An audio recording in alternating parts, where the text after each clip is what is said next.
consider, before the age of high tax and the big state, that bucolic Eden in this country, before even William Pitt's temporary measure of an income tax to pay for the Napoleonic Wars, would the average Briton really have known what a free market was? Is it more that, like many of our other traditions, free markets were implicit? They were just a part of the cultural weather, like free speech, and much else we are beginning to jettison.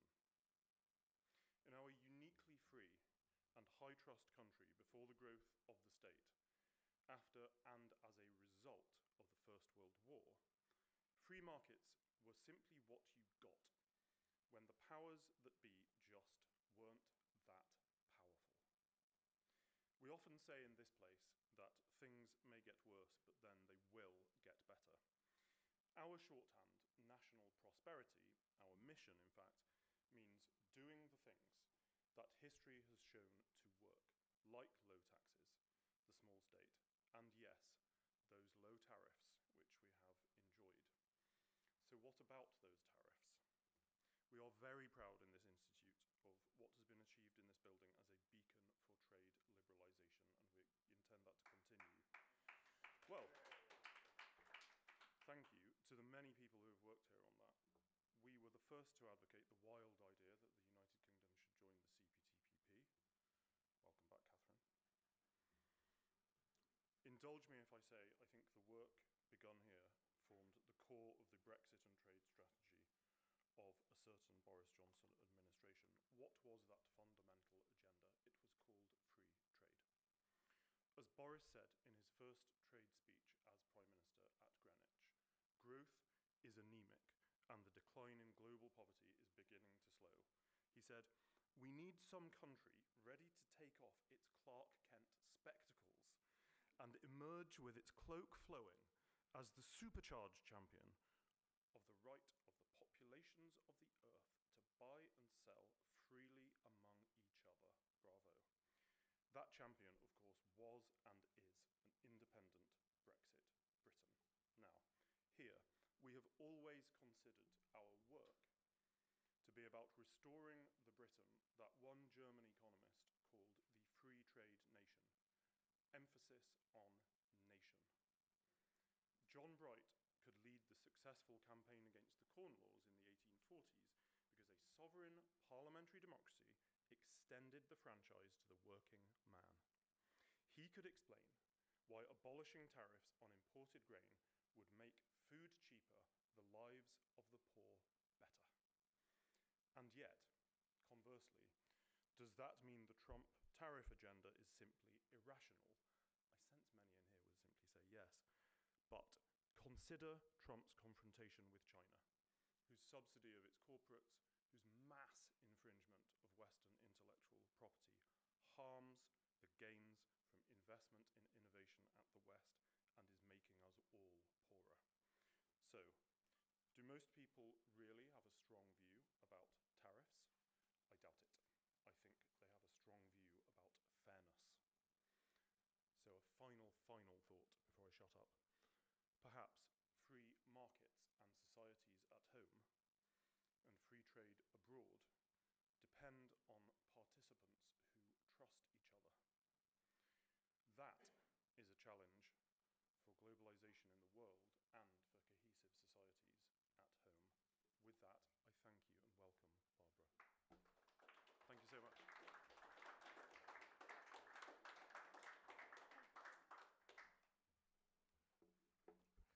Thank you very much, Radomir. First of all, for hosting us here with the Free Market Roadshow, which has become a nice tradition to stop by in London, especially here at the Prosperity Institute.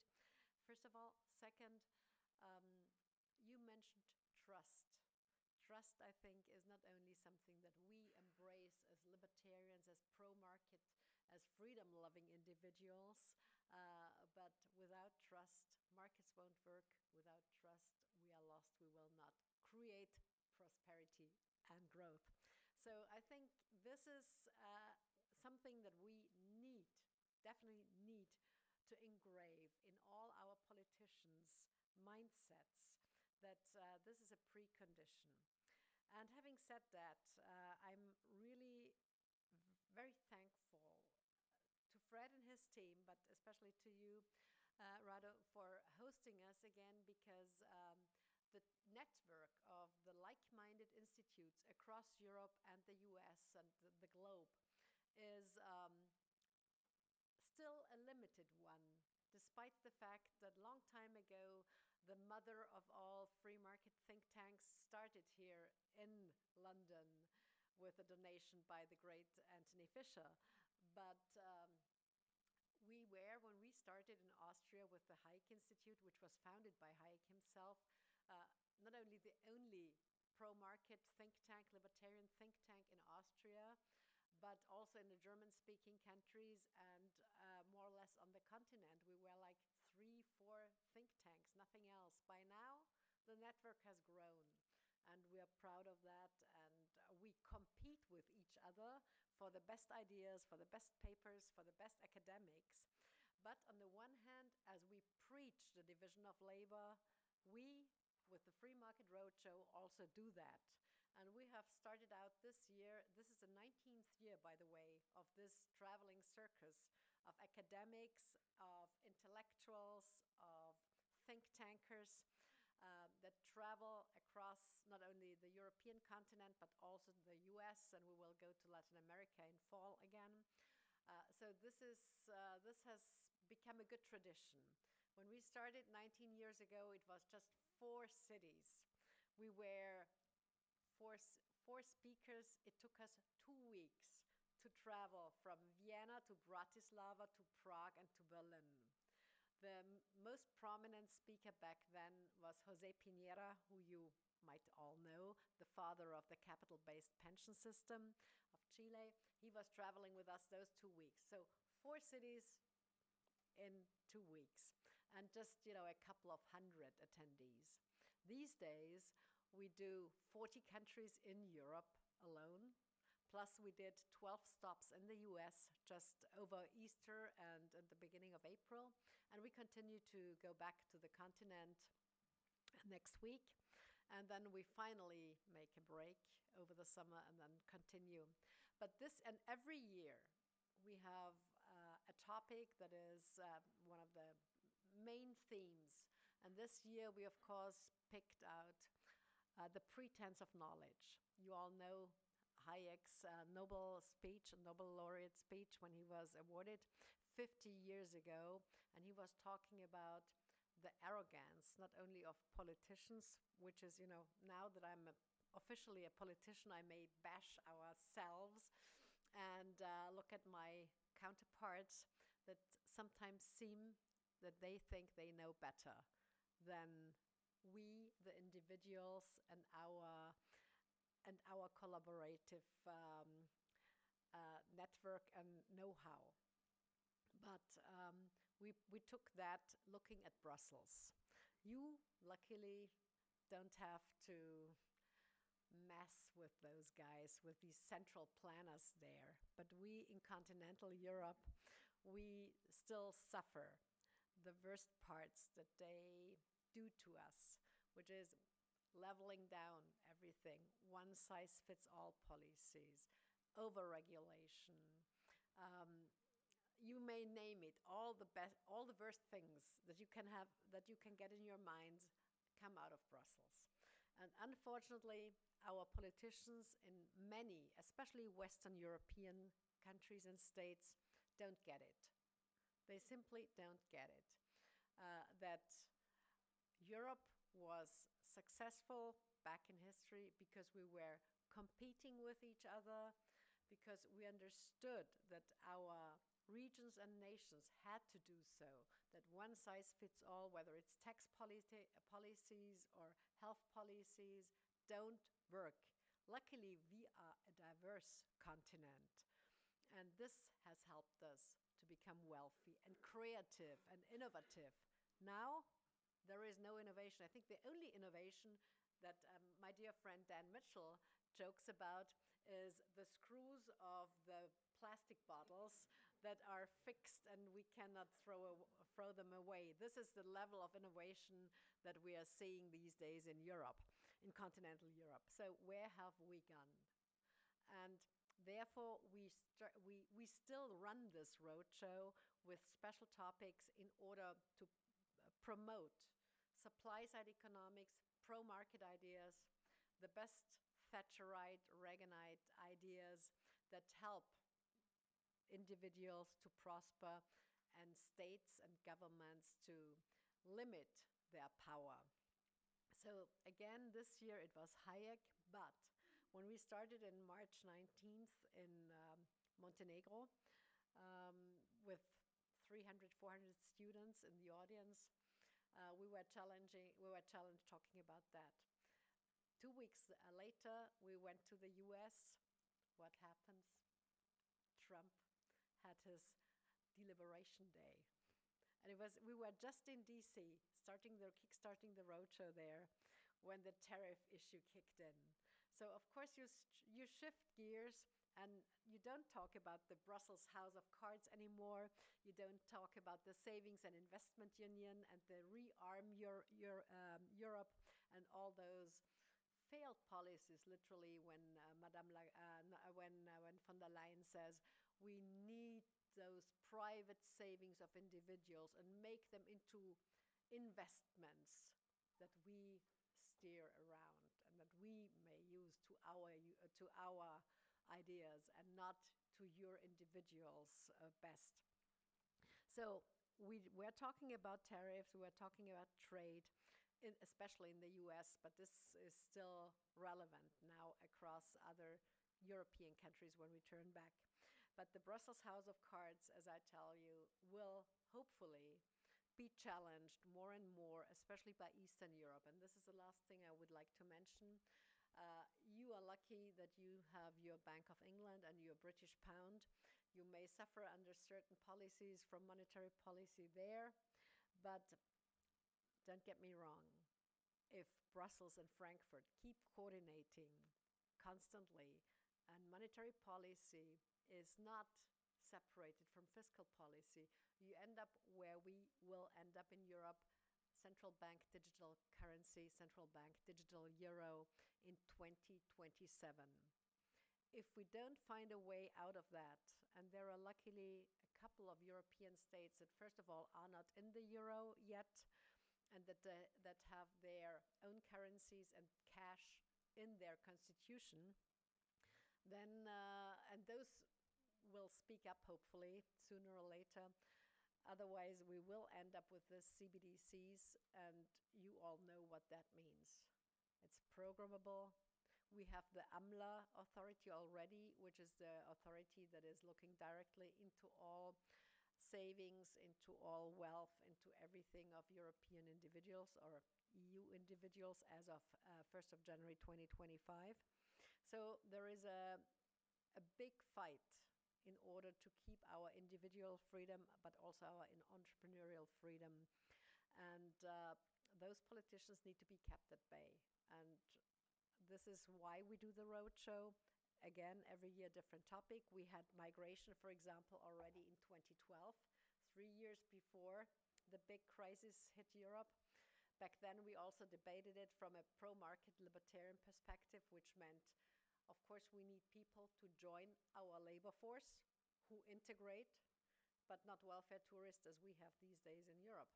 So those were, just to give you some examples of the topics. But again, I'm looking forward to seeing what we are debating here. And what I hear here in Britain is pretty interesting, that I wouldn't say far right, but parties that support freedom and entrepreneurship and achievement principle are, being so popular. And I hope you will not be prohibited as the AfD or maybe other parties across Europe. But so go and keep up the fight, and I'm looking forward to our discussion. Thank you again for hosting us. Fred, turn it over to you. Thank you.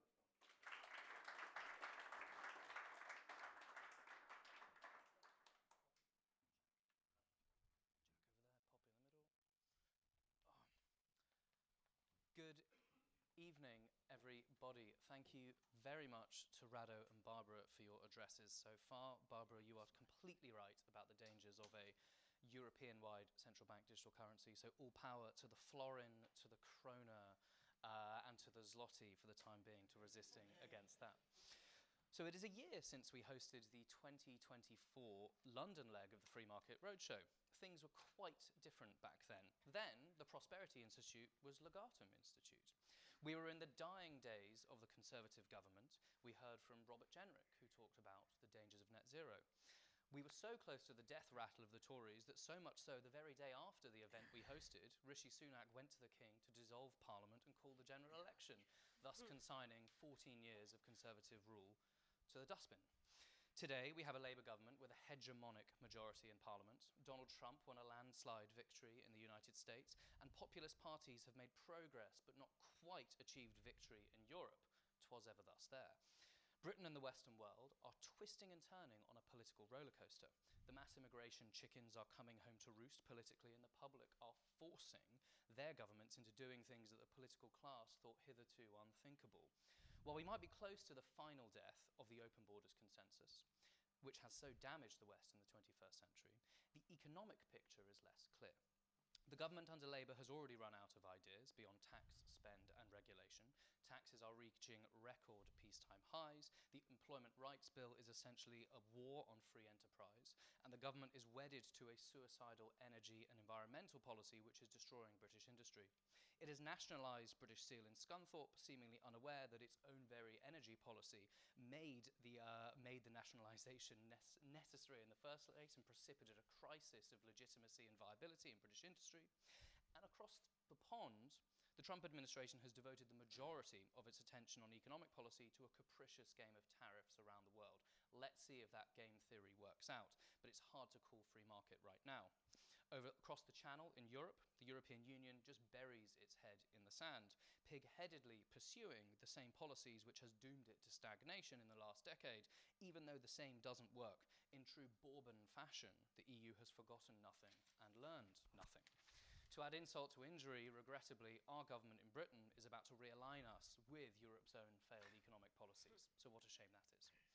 Is this a crisis of government or of wider politics and political culture? Yes, handouts from the government are popular. Yes, regulations often sound superficially pleasing, and people do like the ideas of taxing a bad guy over there and those they dislike in turn for supporting them at home. Opinion pollsters report quite an incoherent picture of the public when it comes to economic policy. Environmentalism is popular in the first instance. The state is expected to help us out in need and solve our problems, but at the same time the public want lower taxes and a lower cost of living and, to a certain extent, for the state to get out of our way. Where does this leave politicians? Free markets to many seem scary and unjust, benefiting an asset-owning class who can just name their price as they see it. Look at the way house prices seem to spiral out of control, or the images of youngsters queuing down the streets to view pokey rental properties in cities like London or Dublin, attempting to engage in a brutal bidding war to offer half their earnings, or maybe more than half their earnings, just for a place to live. To me, this shows that the social contract in the West is fraying, and regrettably many people lay the blame at the feet of free markets. This is a great shame, but when many people think of free markets as little more than runaway house prices and runaway immigration advocated for by traditionally free market parties, unfortunately, despite both of these policies being a consequence of government action, not unliberated markets, it is hard to blame them for coming to that perception. There has been a lot of attention on the booming support for populist right-wing parties among the young. The data seems inconsistent in my view. Though Charlie Kirk and Turning Point USA did genuinely superb work in turning out young men for Trump, in the UK the spike in support for Reform UK was still overshadowed by young people supporting the Green Party and the Labour Party. This might change in the future, of course. There has been a genuine rise in the support for Rassemblement National in France and the AfD in Germany among the young, though this has been driven overwhelmingly by anger at mass immigration, something aided overwhelmingly by the traditionally free market parties of the centre-right. The tectonic plates are shifting, but are they going towards free markets and a smaller state? I'm not sure yet. So joining me to examine this in a little more detail and to explore whether the cause of free markets can be revitalised in the West are Jack Rankin, Conservative MP for Windsor. Elected in 2024, Jack is one of the rising stars of the Conservatives' new intake. Sorry to repeat the term Rado used earlier. Helping to make... Sounds like a curse. Indeed, Sounds like a curse. He's been helping to make the political weather, I think, with vigorous campaigning on immigration, forcing the government to backtrack on plans to house asylum seekers in his constituency, here, as well as currently fighting the good fight on the crime and policing bill, calling for the abolition of non-crime hate incidents, also here, and the establishment of a proper inquiry into the rape gang scandal, here. Before becoming an MP, he worked in the energy sector and has challenged the government on its economic policy, correctly attacking it for being a government by the public sector, for the public sector. Few can disagree, and I'll close by saying that according to the Sunday Times, there are some scurrilous rumours going around that he might be on defection watch to Reform UK. Which are not true. So let's see, maybe some conversation will be had in drinks afterwards. And we'll turn. Poppy Coburn is assistant comment editor at the Daily Telegraph with a particular focus on the United States. Over the last few years, she's built a reputation and a profile as being one of the sharpest young right-wing writers in Britain. One of my favourite essays of hers is a tour de force in The Critic from 2023 on the charity industrial complex. I really do urge you to read it. Absolutely. She is a graduate of the Claremont Institute's Publius Fellowship Scheme, and she boasts an excellent understanding of the rumblings in Trumpland, and recently wrote in support of J.D. Vance's fascinating Munich Security Conference speech in which he humbled the European establishment for betraying the fundamental principles of European civilization. So, we will begin with Poppy with her thoughts on the political death of free markets in the West, why it happened and will it change, followed by Jack, and then questions from you all here before a short break before our final speaker. So Poppy, over to you. Thank you. Well, with such a kind introduction, I think I have to start with a bit of a mea culpa, because I think one of the reasons why I've been so kindly invited to speak today is because I made the mistake a few weeks ago of going on the BBC, which in and of itself was obviously a bad decision. But then I compounded this bad decision by contorting myself in a rather childish act of contrarianism in trying to pin a Labour MP down into defending tariffs. And I think I nearly gave the editor of my Sunday paper a heart attack. So I just want to apologise and restate that these are very much not my views before we get started. So I suppose we first have to address the elephant in the room here, which is Liberation Day and Trump. Because I think the reason why we're all talking now about free markets again is because the President of the United States has essentially declared war on them. And I think this is an interesting topic from the US perspective, and I hope I can talk a bit about what I learned at the Claremont Institute, because I was a fellow last year before the very dramatic election result. But also, I think there are some reasons not to be so worried in the British context. We are two very different countries, and I don't think we're quite at the state where there is an organised ideological opposition to free markets as there is in the US.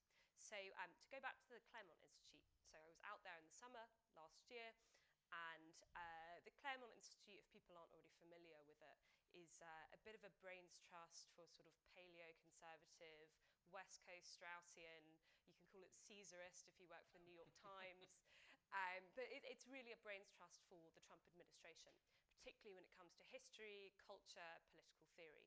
I would say perhaps not so much economics. So I was out there for 3 weeks. We spoke about economics in 2 sessions.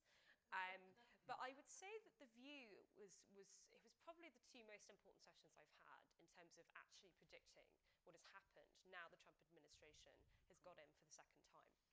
And the reason why that is because I got to hear the names that now I think we're all quite familiar with, people like Robert Lighthizer, who are or Oren Cass, who are directing this kind of push towards protectionist policies in the US. And they were spoken of very highly, and I think their economic views were traced back to a kind of other progenitor of Donald Trump, which is Pat Buchanan. And in the 90s, the first anti-NAFTA pushes. So there was a long, kind of quite rich intellectual tradition in the US of people, rankling a bit against the GOP orthodoxy on free trade. Now let's compare it again to the UK. Where were we in the 1990s, in the early 2000s? There were 2 factions of the right, okay? So you had your Wets, you had your proto-Cameroons coming up through who were looking at Blair and thinking that the way to deal with that political movement was to essentially adopt a lot of its precepts. And then you had the right-wing outriders, and who were they? They were the Eurosceptics. They were free market Eurosceptics. And so we have not had the same strain of paleo-conservatism, slight hostility towards free market ideology that we have in the US. So I think it's important just to make a distinction here that we are two quite different countries. And when I do hear from some maybe coming through reform or other proto-populist movements, they do tend to slightly puppet what's being said by the Trump administration in the US, but I don't really think it's a particularly deep pool of thought. I don't really think they're drawing upon the same tradition.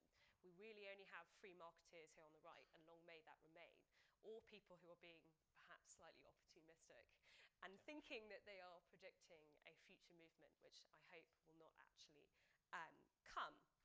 If I could also speak about the young, I think I'm just about still in the cohort where I can call myself a young person. What Fred mentioned about the housing crisis, I think is really important. So I think what you're seeing a lot of now is people conflating two aspects of free market ideology: the free movement of peoples and the free movement of goods. And I think if there's to be any future for libertarians in the UK, we have to make it clear that the two things do not always have to be intrinsically linked. If you cannot do that, you will lose.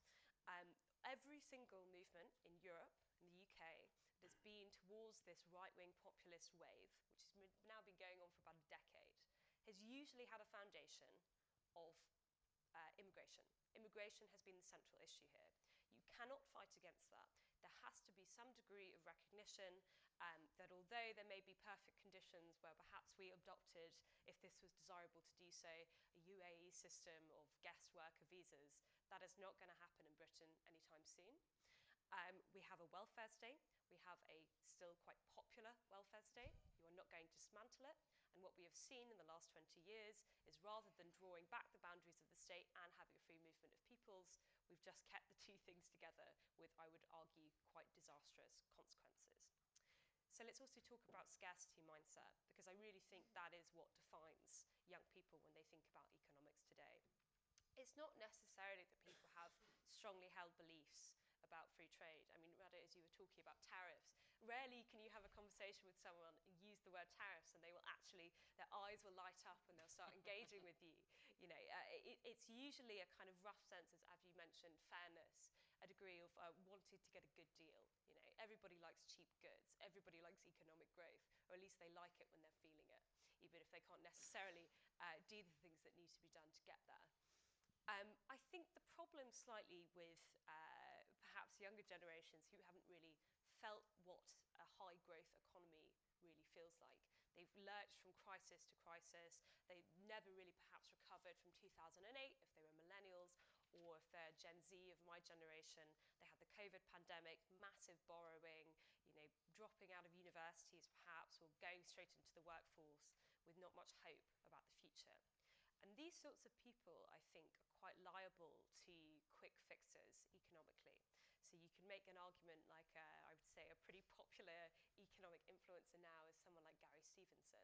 He makes a kind of time-honoured, it's just because people are greedy and they're hoarding resources.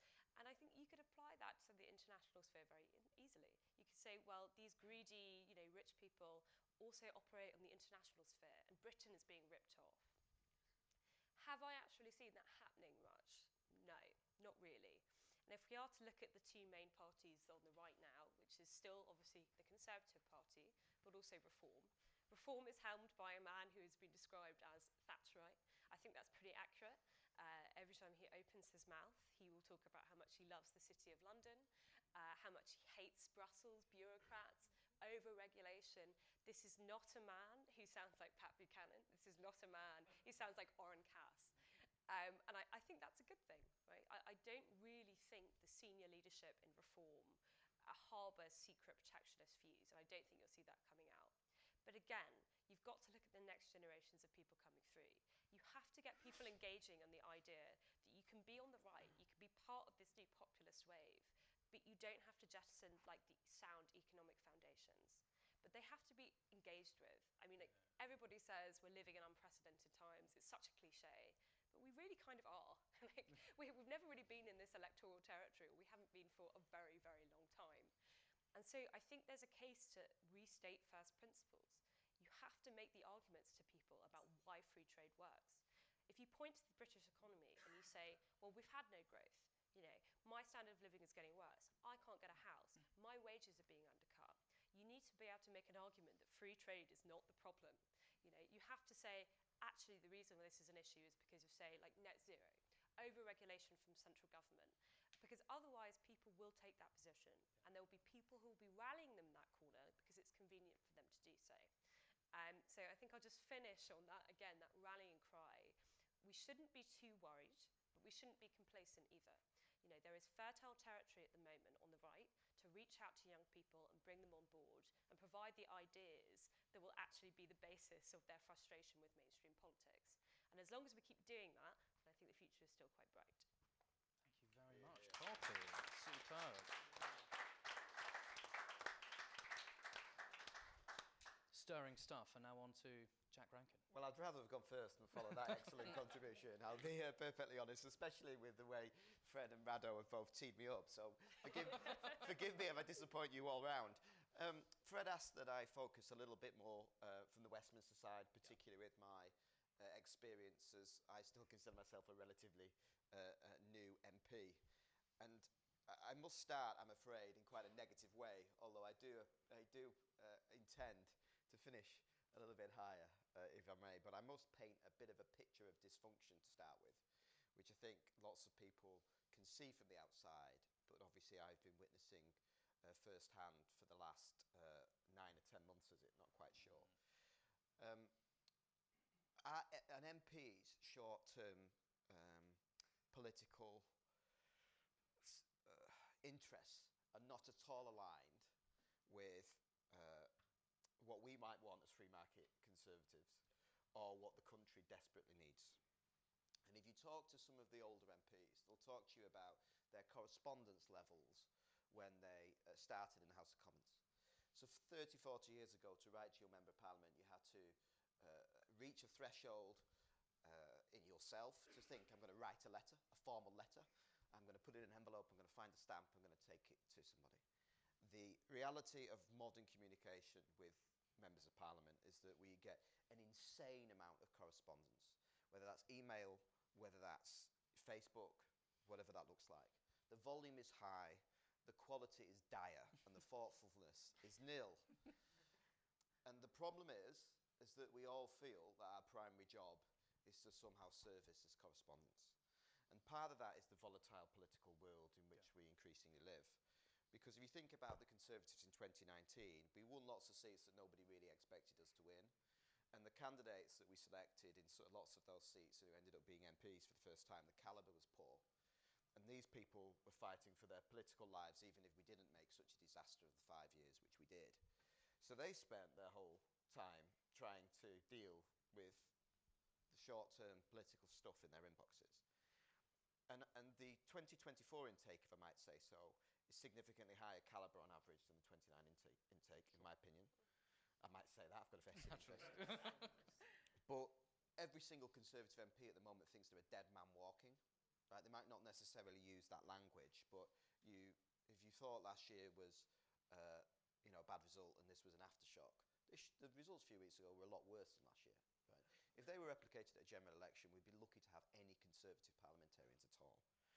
And just to put that into real context, someone who I would genuinely describe as a rising star of the new intake set their office up coming into Parliament trying to not do what I've just described and hired a series of serious policy professionals. I've had discussions with them about them dismantling that model and moving to finding people who can work in their constituencies to try to deal with this volume of correspondence and crap. Right? And the problem with this correspondence is nobody ever writes to you and asks for you to remove regulations or reduce taxes. It's almost always people wanting money spent on something that's important to them, or some horrific tragedy has happened and they want the government to provide some solution.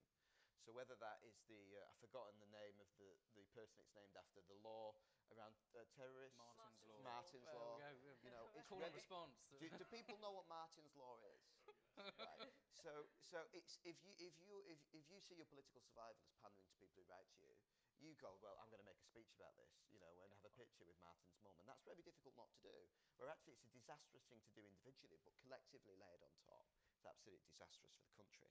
So we're being governed structurally by political factors that are unhelpful. And so there's a weaker calibre Member of Parliament.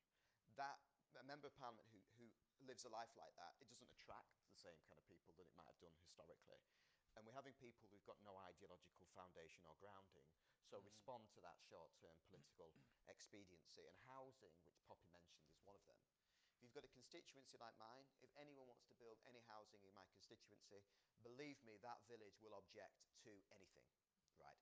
And so there'll be a petition, and there'll be some kind of letter campaign, and it's very easy for a Conservative MP individually to think my short-term political benefit is to oppose the building of houses in that village, win the hearts and minds of that village. But if you do that collectively in each and every village, everywhere, then the sum total of the problem is that young people can't get on the housing ladder, and it's not actually that illogical that someone who can't accrue capital through their own hard-working industry would have left-wing views, and that's how a lot of people, loosely saying, I don't know how old you two are, our generations feel. So we need to have a bit more, we need to take a longer term view, we need to have some firmer ideological foundation or grounding, such that we can resist the temptation to pander always to those short-term political, tactical decisions and make longer-term decisions. Because one of the reasons the Conservative Party failed is that collectively we made those tactical short-term decisions, but then collectively the economy didn't grow and public services didn't get any better. And the other kind of depressing dysfunction I would highlight to you is that we're kept insanely busy. So as well as trying to be everybody's Citizens Advice Bureau in the constituency, as well as trying to be a super councillor, as well as trying to be the local mayor, we are actually supposed to be legislating at Westminster. And we're also supposed to be thinking about the future of the party and more broadly the Conservative movement and the country. And we have very little time to do any kind of thinking in any deep moral or ideological sense about where we went wrong. So I tried to paint to our colleagues that the reason you said that the 14 years of Conservative government came to an end. I always say, well, the problem was we didn't have 14 years of Conservative government, did we? We've had 30 years of Blairite government. And Poppy said that was the Cameroons picking up the Blairite mantle. There's a degree of truth in that, but I think it's more fundamental than that. We were in office but not in power because we allowed the Blairite constitutional consensus to continue to exist. The constitutional law that sits above law in the House of Commons, whether it's the Climate Change Act, the Human Rights Act, the Equalities Act, to kind of tie our hands and bind them behind our backs. And then obviously we left the quangocracy in place, which was structurally against us, and effectively the King in Parliament, whether ministers through the House of Commons, whether the House of Commons through the division lobbies, or whether through general election, wasn't fundamentally in charge of the country. But we're not doing any of that thinking at Westminster. And it's nice to be here amongst this crowd, because I know this is the place where I hear that. So it means if we do get another chance, and that is a question, we can actually be in power rather than just in office. I said I would finish in a more optimistic tone. So I see us having a once-in-a-generation opportunity to turn things around. And it's not fully a positive note, because if we don't take it, frankly, the future of the country is imperiled. But the serious situation my party is in, that we've totally and utterly deserved, people are starting to wake up that if we do not fundamentally and radically transform, we will be swept away. Right? The Conservative Party is staring down the barrel of 0 seats in the House of Commons at the next general election. And that empowers those of us who want to make quite a passionate change to our party, instead of just being fringe lunatics, right-wing outriders. People are starting to listen to us. And if we don't, well, we're going to get swept away by another right-wing insurgent force that may do it anyway. Right? And the second is that is also being powered by a total vibe shift in the country. Now, I was criticised, probably like lots of people in this room, for being a bit online right, not even that long ago. But the vibe shift, particularly on immigration, is massive. And I don't think even the depth of that vibe shift is fully understood. It's often presented as a kind of post-Brexit reaction to the Boris wave vibe shift. I think it's much deeper than that. I think it's probably even much deeper than the Blairite legacy I described. there's people here with PhDs, so I don't want to get too deep into it, but I think you could probably make an argument that it's anything from the post-60s. I think Rado might even make an argument based on his introductory remark that's anything post-World War I, perhaps. But I'll let him make that argument. And I think that vibe shift is going to happen on economics. And the reason I say that, the oldest question in economics, in politics in fact, is whether to have a kind of maybe an American model, which might be the favour of most people in this room perhaps, or maybe a Scandinavian model, higher state intervention, better public services versus a freer society. But Britain has managed to get itself into a system worse of both worlds, where we've got Scandinavian taxes and American public services. And so you've got this vibe shift amongst people who think the British state is fundamentally broken, right? And that is linked to immigration, because I don't think you can make a classically liberal argument. You can only make one of those in a walled garden. You can't make that argument really in one where you've let Mogadishu into the walled garden, which is kind of what we've got at the moment. So we have to obviously secure the immigration angle. But I think that people realise that public services need drastic, radical reform. And I think as we continue to see what we're seeing, like millionaires leaving the country and extra tax and extra regulation sinking the economy beneath the waterline, public services getting worse and people getting poorer, which is what we're seeing and we're going to see, there's going to be an opportunity to the right to seize the economic agenda again. And that is scary, but that is exciting. Great stuff, Jack. Thank you very Thank much. you, Reg. So, I would like to run questions for about 5 minutes or so, then we'll take a break to top up your glasses, and then we'll return to our final speaker. I will take privilege for the first question. Jack, what did you think of Sir Keir Starmer's immigration white paper? If someone had said to you, a centre-right Prime Minister would have said this country is at risk of becoming an island of strangers 6 weeks ago, what would you say? Right? That means we're winning the argument. Now, does he mean that? Is he going to do anything about it? Probably not. Yeah. But it is a massive indication of the movement of the Overton window, and it's going to give us some quite exciting space to get into, and we need to make the most of it. Great stuff. To the floor, questions. Right, I will start with James Glancy, followed by Felix, please. Yeah, I was. Go. With that workload, there is nothing that stops you saying, I'm not going to answer the social media or those emails and say, write to me. Very small example, when I was an MEP for a short period of time, I just deleted all the rubbish. I'm not, obviously an MP has much more accountability, but I think the biggest, I was asking, does the Conservative Party now recognise that by not having a ideology that you believe in, not believing in conservatism and having this massive rift between the so-called One Nation and the legacy sort of 1990s Tories, that unless one prominent view wins, the Conservative Party can never win trust because it doesn't actually believe in anything. And do you fundamentally recognise that issue, that there is a lack of belief in governing in the national interest, and Conservatives have forgotten about why they're elected, which is the only thing that matters is the national interest and nothing else,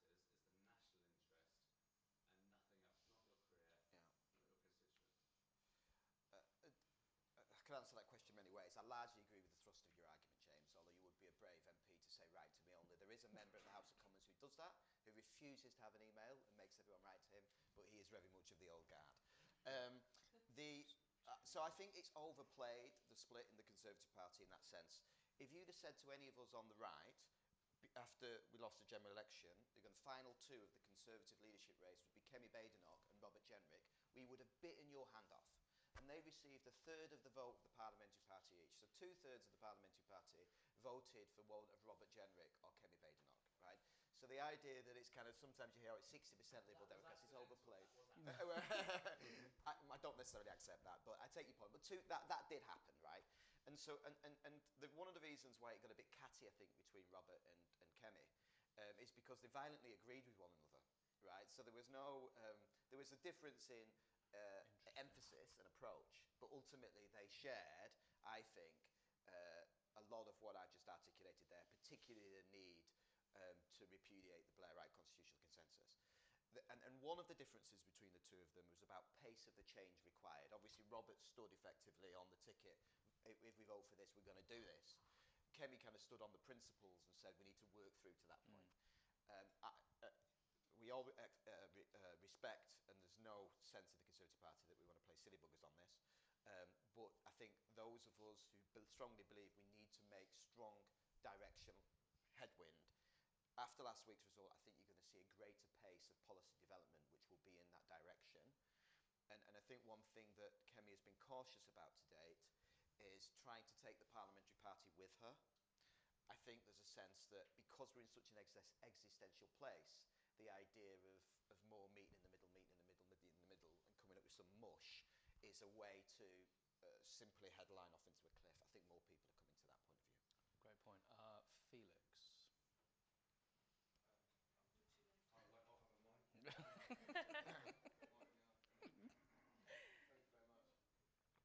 Hello. So this question is to Jack again. Sorry. Sorry.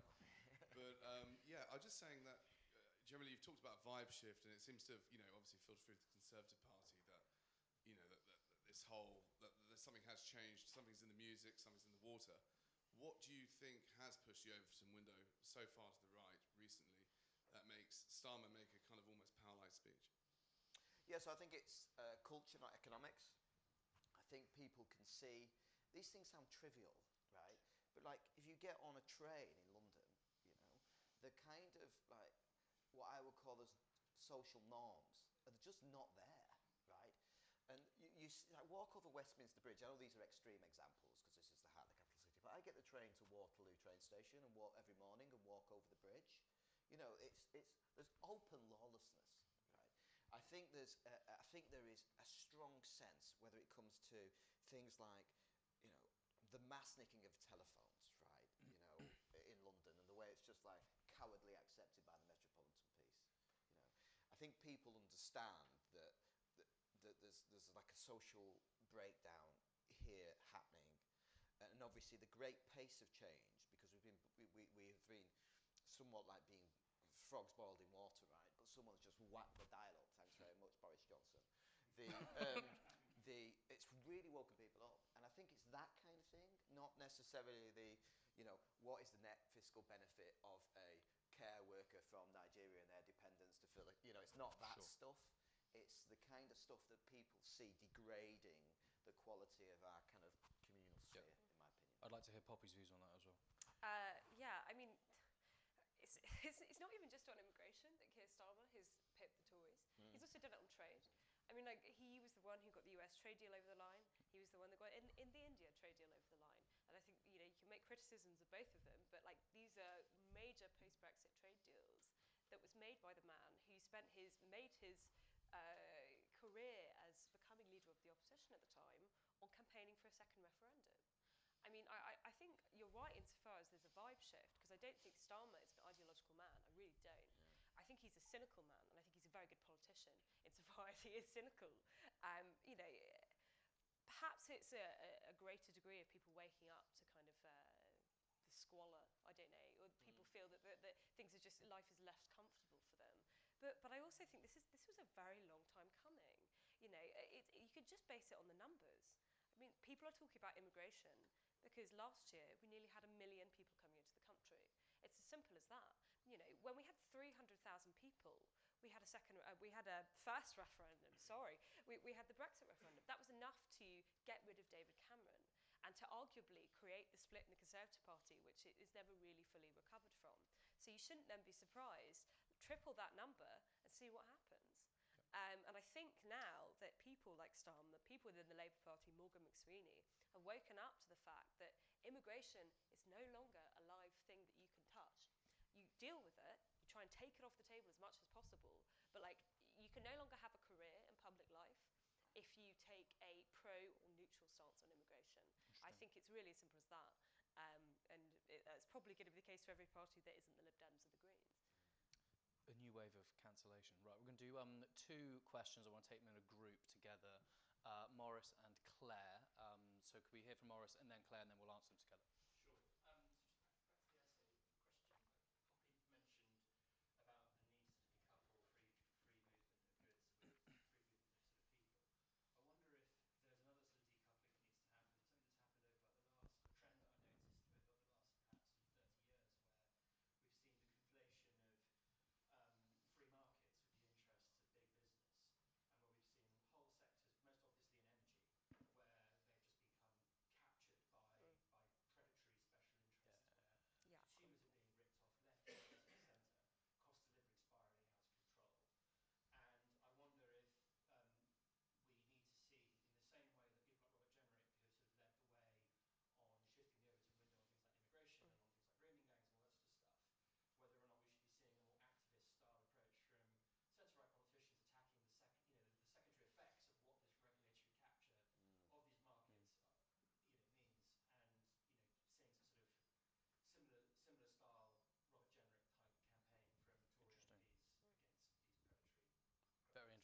And second question from Claire. So we got.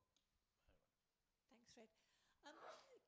I'd just like to say that I don't think it is the Conservatives that changed the Overton window on migration and immigration.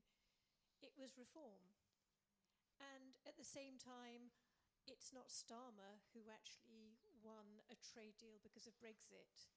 It was Farage and Vote Leave and UKIP.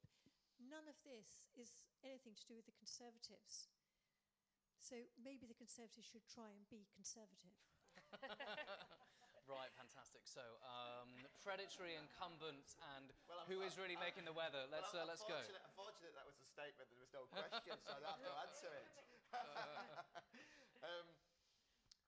So I think one of the things the EU damaged so much is the cause of free markets amongst the general population. Yeah. Because obviously the European Union sets itself up as a free trade bloc, and it sets itself up as kind of, being liberal in some sense. Yeah. But actually, obviously, what it's in favour of is big business.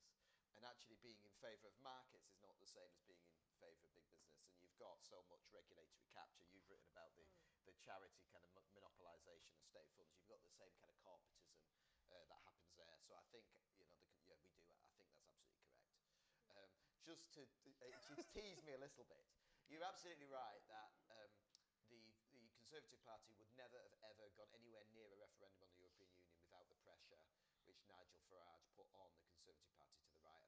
I think that's an absolutely correct.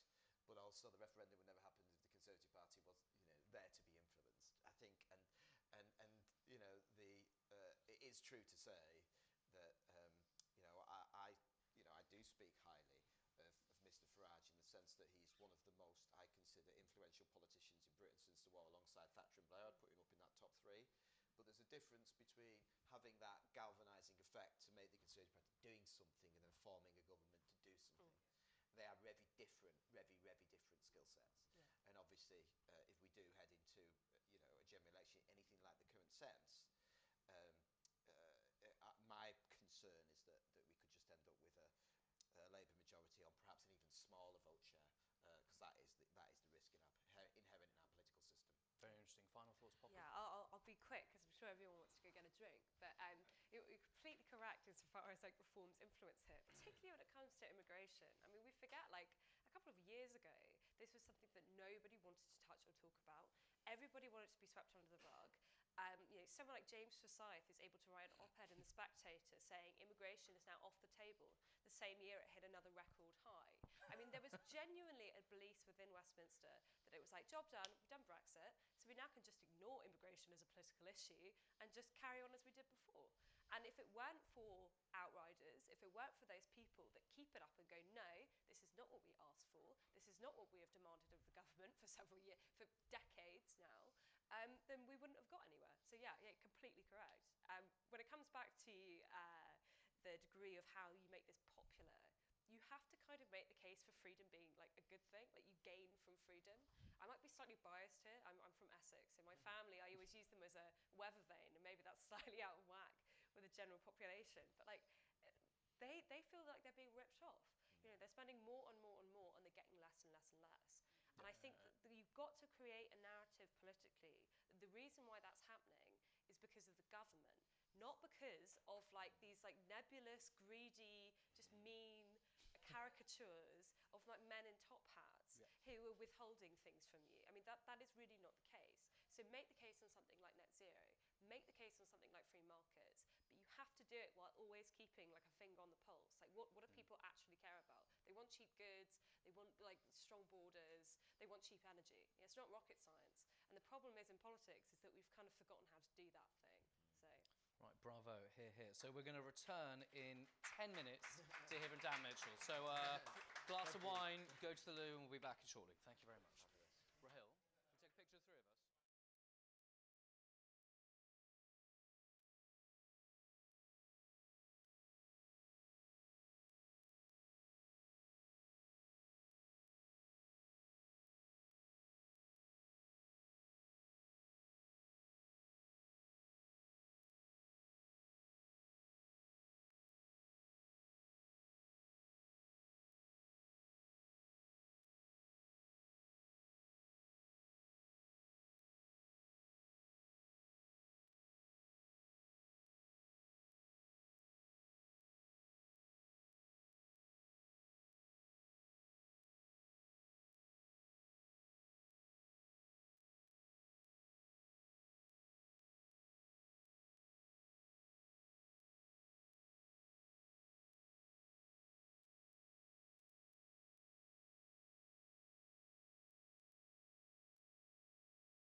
Everybody, Prosperity Institute, the Free Market Roadshow final session of the evening is about to commence. Order indeed. Thank you very much, Will Lloyd of the New Statesman. Thank you so much for coming to the evening so far. Thank you very much to Poppy, to Jack, to Rado, to Barbara for some great and interesting addresses so far, and I'm sure we'll continue the conversation throughout the evening. I'm delighted to introduce our final speaker this evening. Dr. Dan Mitchell is an economist and is a true star of the Free Market Roadshow. I'm not sure how many editions of the Roadshow he has spoken at over the years it's been running. It would be great for him to say which has been his favourite, and I hope it's this one. Earlier this week, he spoke at the Hungarian edition, addressing evangelists for free markets in the beautiful amphitheatre of the Danube Institute in Budapest. It is a great institution, a friend of ours, and it has done amazing things in developing what we like to call durable freedom infrastructure in post-communist Europe. Dan has served, as already mentioned, in the transition team of President George H.W. Bush in 1988 before embarking on a career in some of the most influential think tanks in the United States, working on tax policy at the Heritage Foundation from 1990 to 2007, really during their much more free market era compared to the current iteration. Perhaps you might ask him about the changes. And then to the Cato Institute from 2007 until more recently, when he embarked on his own project, the beautifully named Centre for Freedom and Prosperity. He has come to London to see old friends and new comrades, and tonight he's going to talk about the possibility of a new financial crisis approaching Britain and America, and how we both can avoid it. We'll hear from Dan for around 20 minutes, I hope, and then turn to all of you for questions before returning to the all-important drinks and canapes and mingling for the rest of the evening. So, Dan, take the lectern, over to you. Thank you. I will set my timer for 20 minutes, knowing my propensity to wax poetic once I get going. And I thought after that fascinating first panel, I'm going to sort of cheat a little bit and spend a minute on politics in the U.S., I think, to help explain. Historically, in the U.S., we've had what you would call a wet versus dry battle. It started out after World War II with like Taft versus Dewey, then it was Goldwater versus Rockefeller, then it was Ford versus Reagan, and that's sort of the way people traditionally think about things. And today, some people mistakenly think we still have those two competing poles in the U.S. I think we have what I wrote about once as a Venn diagram with three circles, and all three circles intersect some, but one circle is traditional, I guess you would call wet establishment Republicans. One are the Reaganites, and then I put the Trumpies in their own category, because the Trumpies and the Reaganites share certain things. They're both despised by the media and the establishment. They both are culturally conservative, but there is a difference between the Reaganites and the Trumpies, and I describe it this way. If you are primarily motivated by a love of liberty, you're probably a Reaganite. If you're primarily motivated by a distaste for the left, which is certainly a very noble thing, you're probably a Trumpy. And I see that among longtime friends who I always would have thought, okay, in that sort of bipolar world of establishment versus conservatives, I always thought of them as conservatives, but no, they are different. And so it really, and of course there are policy differences which are springing up, especially if I talk about tariffs, where the Trumpies are much more pro-intervention, and I shouldn't say Trumpies, Trump himself is more pro-interventionist, but the Trumpies, the grassroots people who love Trump, they're willing to excuse and accept a lot of things that I never thought they would accept. People who I thought that I've known for 30, 40 years as strong conservatives are now in constant email and text message debates with me about whether tariffs are good and whether industrial policy is good and things like that. So keep in mind, when you're looking at the U.S., it's really these three circles of a Venn diagram that matter. But now let me talk a little bit about fiscal policy and sort of this fiscal crisis that I think we're facing. And I'll start by saying that the most underappreciated thing in the world today in terms of public finance is demographics. I don't think people have anywhere near the appreciation that we used to have population pyramids, a few old people, a big generation of workers, and then a bigger generation of children to follow them. Well, we're living longer, and since I have lots of gray hair, I like the fact that at the top of the pyramid, it's going like this. and we're having fewer children. So the bottom of the pyramid is going like this. Now, why is that important? With a traditional population pyramid, you can afford a modest-sized, reasonably mid-sized welfare state. I never would have approved it or liked it or voted for it myself, but it was mathematically feasible. Okay, with the population pyramid, we can do lots of redistribution from working-age people to old people, because that's most of the welfare state goes for old people in the U.S. and many other countries. But as we have shifted to a population cylinder, that is not working anymore.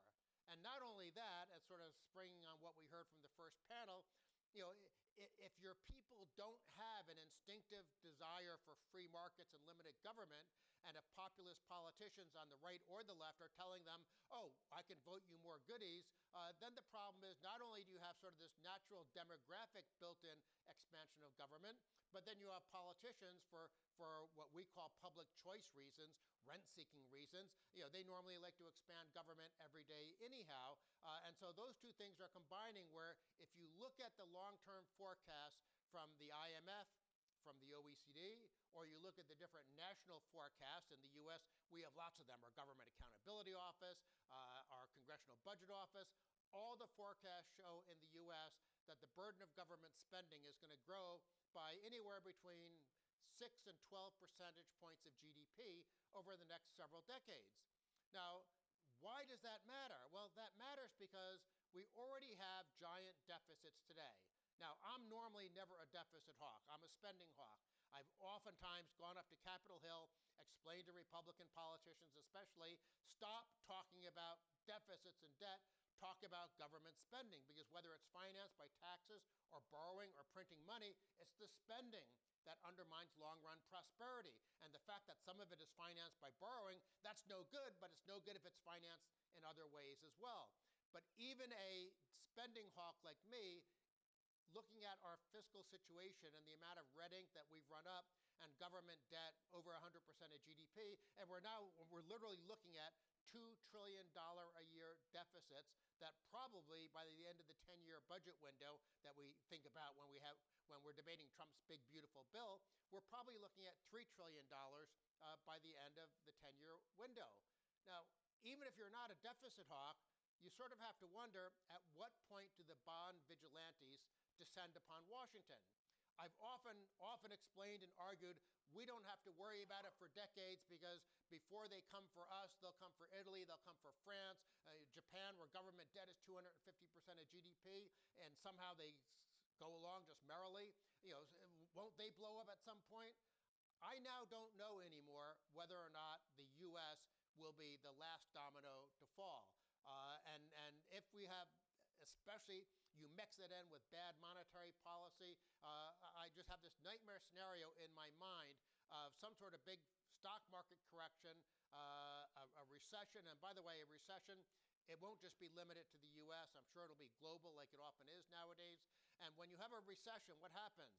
Your government spending as a share of GDP or your debt as a share of GDP, both the numerator and the denominator are changing in ways that are not going to be friendly. And keep in mind, by the way, all the pigs, Portugal, Italy, Greece, and Spain, they all have government debt higher today than they did back in 2009 when measured as a share of GDP. And of course, nominally, it's much, much higher. And so if no countries have fixed their fiscal situation, and if there's a recession, then in my mind, combined with the demographics I already talked about, I think we're looking at a very, very grim situation. Now, to what extent do Trump's tariffs play into this? Well, they potentially play into it in that they could trigger a global recession, but it's impossible to predict, because nobody knows what Trump is going to do when he wakes up tomorrow and the day after and the day after. But his pattern is proposing something really scary and then walking it back and cutting some deal. But the deal is usually less free market than where we started in the first place. So for a free trader and a small government person, there is this concern that we're sort of stumbling a little bit in the wrong direction. But I actually don't think the trade stuff is as important as what's happening fiscally. I mentioned before the big, beautiful bill, as Trump calls it. Most of it is simply extending the 2017 tax cut. But under our budget rules, to have reconciliation, you can pass something that increases the deficit in the short run, but it can't increase the deficit outside the 10-year window. So Trump's tax cut in 2017, the corporate tax cut was permanent, but not all, but the vast majority of the individual provisions expire at the end of 2025. So we have what's called a fiscal cliff, and that fiscal cliff puts enormous pressure on politicians to extend the tax cuts to protect people from next year facing a tax increase. And it would be several $1,000s on average for American families, and we already have tariffs that are estimated to cost $2,800 per household. So the Republicans definitely don't want those tax cuts to expire. And Trump, being a populist, he's saying not only extend all those tax cuts, which is $3 to $3.5 trillion over the 10-year window, but he's also saying do no taxes on tips, do no taxes on overtime, and by the way, don't bother cutting any entitlements. Trump's against that, and when I say entitlements, I don't know if you use the same term. Those are our big mandatory spending programs like Social Security, Medicare, Medicaid, welfare state programs, things like that. And so if we're not cutting any spending, or to be more accurate, if we're not slowing down the growth of any spending programs, and we're doing a giant tax cut, and by the way, we're going to spend more money on defense and more money on homeland security, this then feeds back into my concern that even though I'm not a debt or deficit hawk, the wedge that we're creating in terms of bigger government, in terms of more debt, is a very frightening possibility. Now, in addition to where I am at the Center for Freedom and Prosperity, this would have been a good anecdote to start. I'm also on the board of something called the 1841 Foundation, which is primarily Latin American focused. And why do they name it the 1841 Foundation?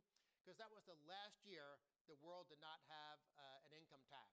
1842, of course, you guys wrecked that by having the first permanent income tax that has never been repealed. We actually had a temporary income tax in the Civil War, then in 1894, and then, of course, we had our awful dark day in 1913 where we got the income tax.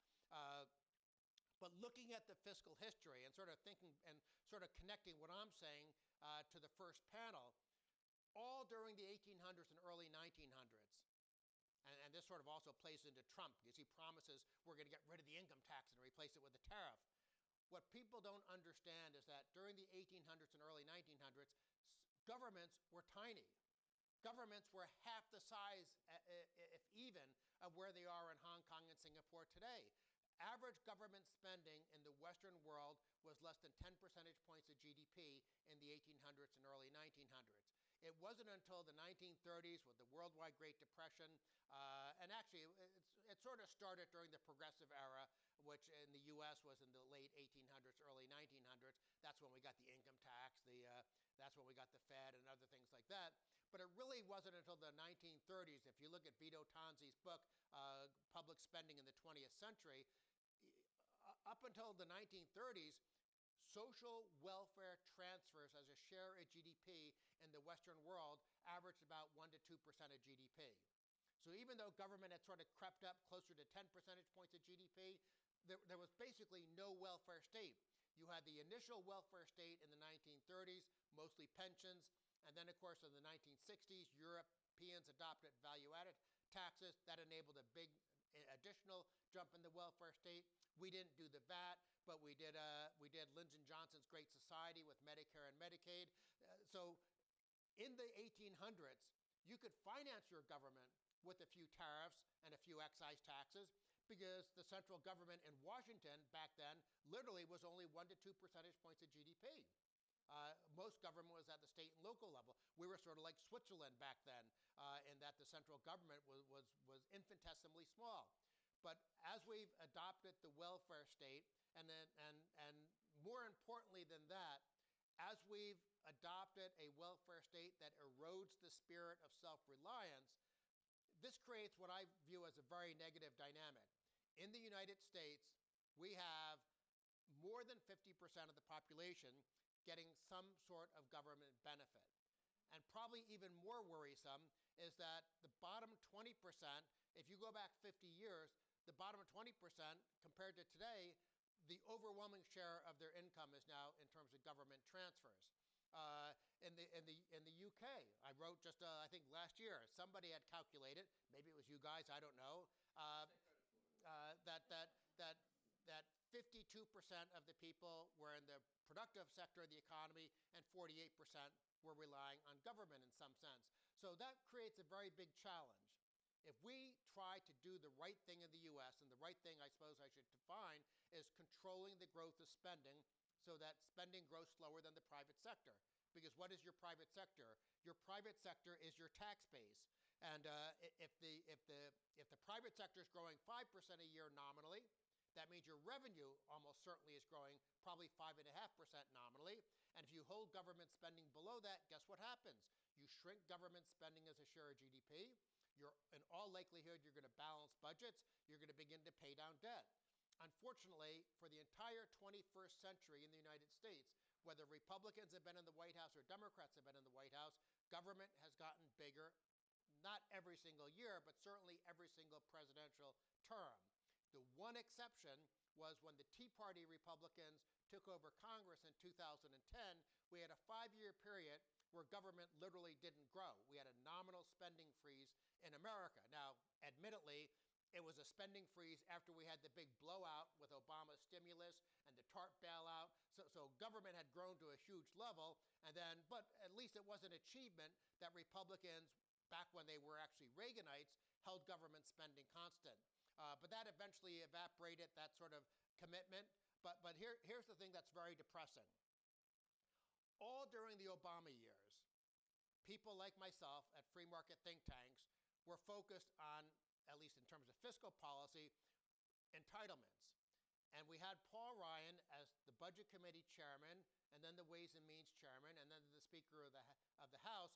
Paul Ryan had a budget plan that was based on entitlement reform. Things that people say you can't do, Republicans were doing. They voted in the House of Representatives in 2011, 2012, all the way up through 2016. They voted for budget plans that were predicated on sweeping reform of Medicare, our health care program for old people, which, by the way, I now get. I'm part of the problem. I realize you think I'm 35, but I'm actually 66. Soon to be 67 if you're doing any birthday shopping. But we had real Medicare reform in those Ryan budgets, and we also had real Medicaid reform, where we were going to copy Bill Clinton's welfare reform and basically just get the federal government out of it and send it down to the states. Would have been great reforms. Republicans en masse, in some years I think unanimously, voted for these budgets. Of course, Obama was in the White House, but the whole goal of what we were trying to do from a think tank perspective was to get Republicans voting for these bills so that if a Republican got elected in 2016, in 2017 we can do it. And by the way, Republicans took over the Senate in 2014, and they voted for budget plans that were based on the idea of doing Medicare and Medicaid reform. So everything looked great. I actually felt like for once in my life I was making a difference. 17 Republicans ran for president in 2016. 16 of them were in some form or fashion in favor of entitlement reform. Guess who was the one candidate who was not in favor of entitlement reform? Now, Donald Trump did not win because he was against entitlement reform. He won because he was against open borders. And every single, just like you had 16 Republicans in favor of some form of entitlement reform, you had 16 Republicans in favor of some form of immigration amnesty, because that was at a time when Republicans thought that was the thing to do. Mitt Romney's loss led to this thing called the Republican RNC, Republican National Committee, post-mortem, and they all decided, oh, this was because we're being perceived as being mean to Hispanics. You know, they're the ethnic group of the future. And so Republicans thought we have to do immigration amnesty. And even Ted Cruz, who was the most hawkish of the other 16 Republicans, even his idea was, well, we'll have amnesty, but we'll never let them be citizens so they can't vote. That was literally the right wall among establishment, and not even establishment. You know, if you think back to the Venn diagram of the Republican Party as it used to be, where it's just wet and dry, you know, that was the right wall of the dry Republicans. And then Donald Trump comes in, and in ways that, you know, completely, at least least shocked me, comes in, says things that are very politically incorrect, and people say, yeah, well, we don't want open borders. And he wins. It probably helped that Hillary Clinton was not very likable. But the bottom line is the 8 years of work that I did and many others did to basically prep Republicans so that they would support entitlement reform and sort of take that cost curve of government spending that's rising like this and tamp it down so that it's growing slower than the private sector, all of our efforts completely evaporated. However, that does not mean it's not the right thing to do. We fundamentally face a choice, and I'm actually pretty good. I have 2 minutes left. We fundamentally face a choice in the US and the UK between whether or not we do control spending, and I would propose specifically a spending cap like what Switzerland has. It's technically called a debt brake, but ever since they've adopted it, government spending has only grown 2.2% a year. In the US, during that same 20-year period, it's grown 4.9% a year. We literally would not have a fiscal problem today if we had adopted a Swiss spending cap. I just calculated the numbers today for the UK, so I'll close with some depressing numbers for all of you. In the last 6 years, and the reason I picked 2019 as a starting point is because for whatever their flaws were, and I certainly don't perceive them as being dry Tories, David Cameron and Theresa May did a decent job of controlling the growth rate of government spending in the UK. Government spending was falling as a share of GDP.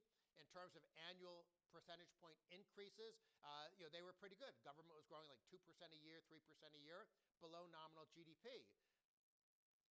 Boris did not have that attitude for some reason. And of course, once the pandemic started, that was a huge excuse for more spending. But here's the thing that worries me, because we did the same thing in the US, Trump's last year, Biden's first year, multi-trillion-dollar spending packages. You can excuse that, especially at the beginning when everyone panicked and thought the world was coming to an end. What upsets me, and the reason we're in trouble, is because once that supposed one-time emergency COVID spending ended, we never went back down to the pre-COVID trend line. And so government spending as a share of GDP is 5 percentage points higher in the UK today than it was in 2019, and we're like 3 percentage points higher in the US than we were in 2019. And coming back to where I started, because of the demographics, all the pressure is to make things even worse in the future in terms of a growing burden of government. And your taxes are already absurdly high. Our major fight is going to be, at some point, the left will figure out, along with our establishment Republicans, that they're going to have a value-added tax, and then it's game over. And at which point, I'm going to learn Spanish and defect to Argentina. Thank you very much.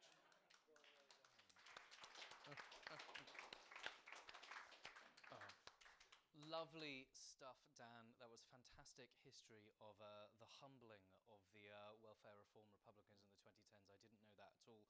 I was going to ask you a question about the Tea Party and how they transitioned to now seeming to be Trump's strongest soldiers, but you kind of answered that, and it was more about being contrarian against left-wing anger rather than principal policy. Before we turn to the floor, I want to ask one question, which is the other pillar of Trump's economic policy is deregulation. In 2016 to 2020, 2017 to 2021, he had a pretty good record on deregulation. I read some great stuff published by your alma mater, Cato Institute, on the level of federal government deregulation he managed to do, and that was one of the great successes of his first term. Do you think that his deregulatory push this time will be as good, if not better, and how much of the fiscal challenge can that outweigh? I think his deregulation efforts will be better in the second term because his people learned from the first term. And as much as I don't like Peter Navarro and some of his trade advisors, Russ Vaught, who's the director of the Office of Management and Budget and has a lot of authority over regulatory policy, because this little bureaucracy called the Office of Information and Regulatory Affairs is under OMB. Russ is a solid free market guy. I mean, he might not be a libertarian, but he's definitely a solid Reagan small government conservative. So I expect good things on regulation. And Trump is very good in terms of not wanting like the OECD's global tax cartel. He's very good about not wanting sort of the global Green New Deal. And by the way, I mean, Germany and the UK, you guys are cutting your own wrists. Your energy prices, your electricity prices per kilowatt hour are like 3 times the world average. I mean, how can you have an industrial economy? How can you have an industrial economy when you're sabotaging yourself? And by the way, let me the preface of your question. There's still the Tea Partiers, the 2 biggest Tea Party members of Congress, Chip Roy and Thomas Massey of Texas and Kentucky, respectively.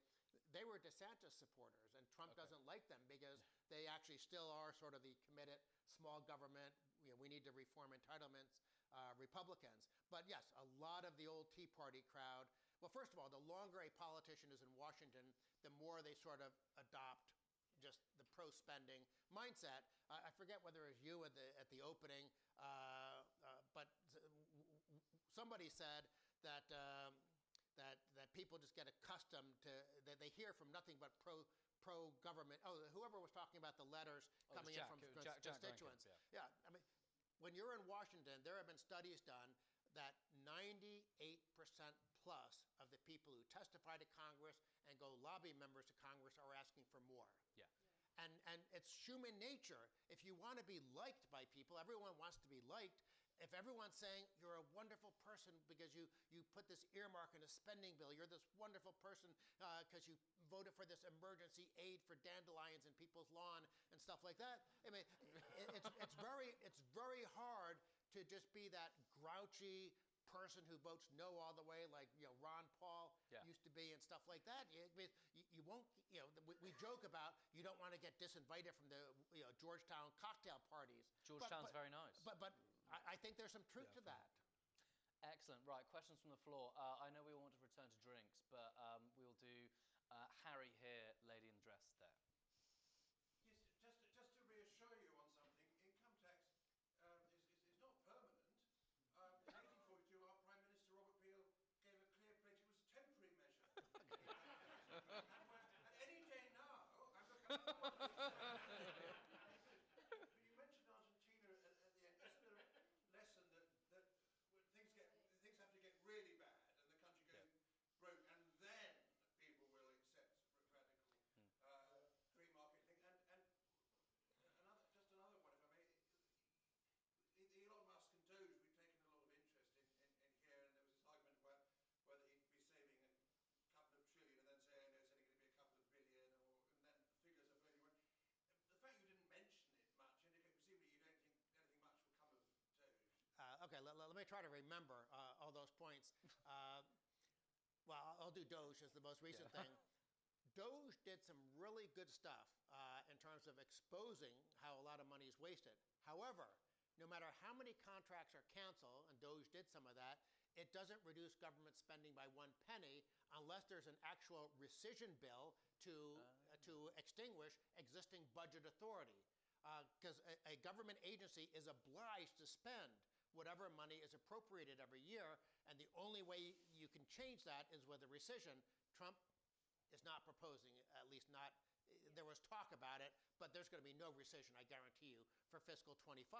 Or you can save money in fiscal 26 and beyond by lowering spending levels, but Trump isn't really expressing much interest in that.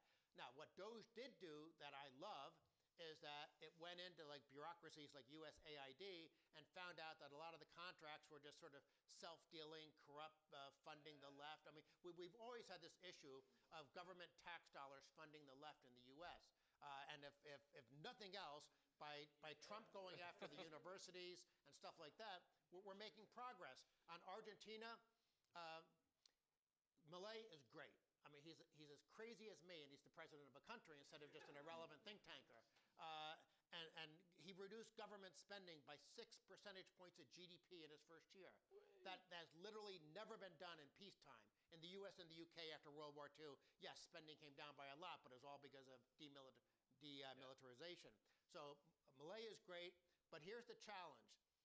Robert Higgs has a book called Crisis in Leviathan, and his hypothesis is that crises usually lead to government becoming bigger.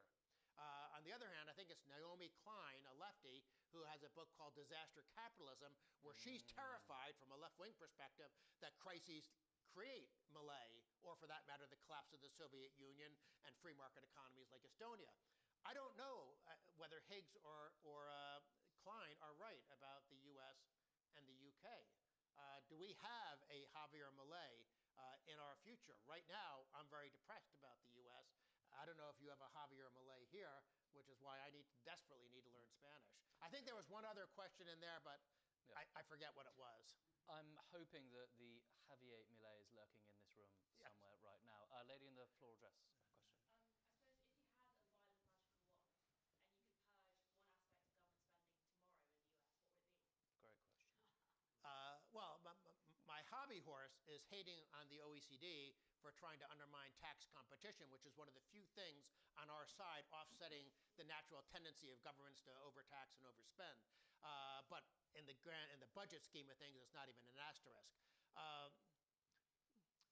I'm actually semi-optimistic about on entitlements at some point in the future, because you actually have a bunch of European governments that have, as Barbara called it, capital-based pension systems. We just call it personal retirement accounts in the US. Even Greece a couple of years ago adopted personal retirement accounts. You have personal retirement accounts, of course, in Switzerland, but you have them in Sweden, you have them in Iceland, you have them in Netherlands, you have them in Denmark. Anyway, retirement is mostly a private activity. I mean, Sweden, it's only partial, but in the other countries, it's where you get most of your retirement income, especially in the future. And we saw during the Tea Party era, as I mentioned, Republicans are willing to do entitlement reform.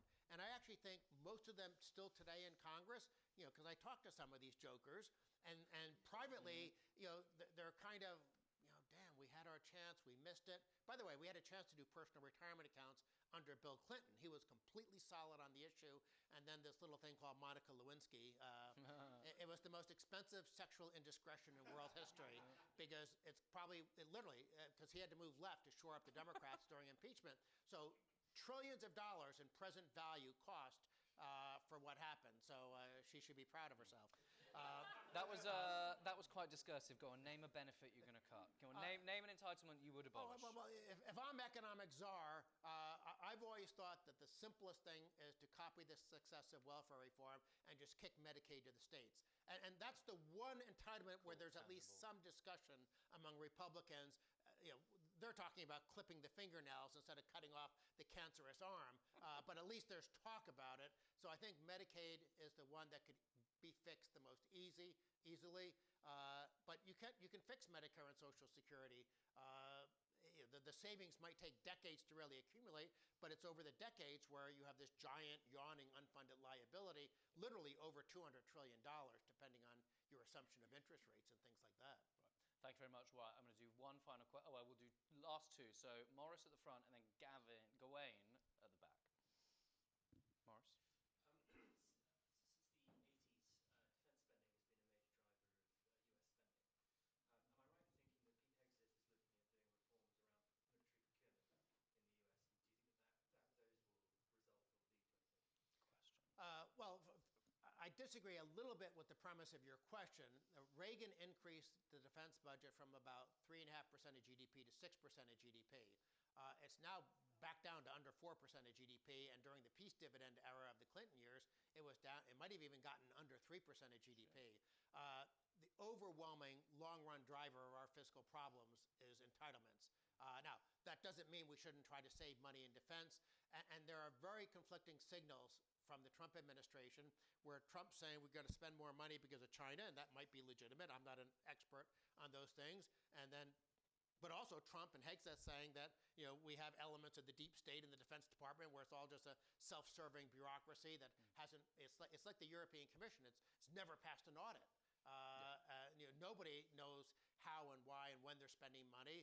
So Elon Musk and his team, you probably need some of those super brainiac coders and stuff like that to try to figure it all out. And I suspect at the end of the day, because so much of it is public choice driven, where are tanks built, what congressional district, who has a base in there. I don't think that much will change at the end of the day, other than I think there'll be more money spent, and maybe legitimately, because under Xi, China is just, I now say on trade policy, free trade is great, but China's an exception.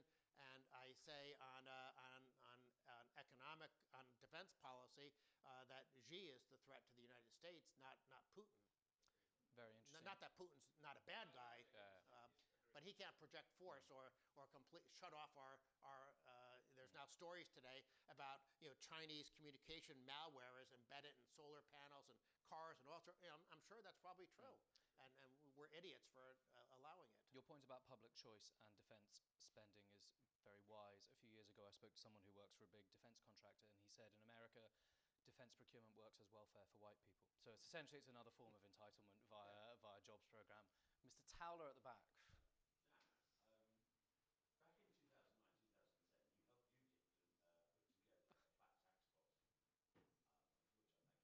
helped UKIP put together a flat tax policy, for which I thank you very much. Now that Reform are soaring in the polls and are looking to develop their own policies, who will win again? I will help any party promote good policy. Heck, I've talked to people in the Kremlin and I've talked to government officials in Beijing. My job is to basically bang my head against the wall, hoping that someone will listen to me.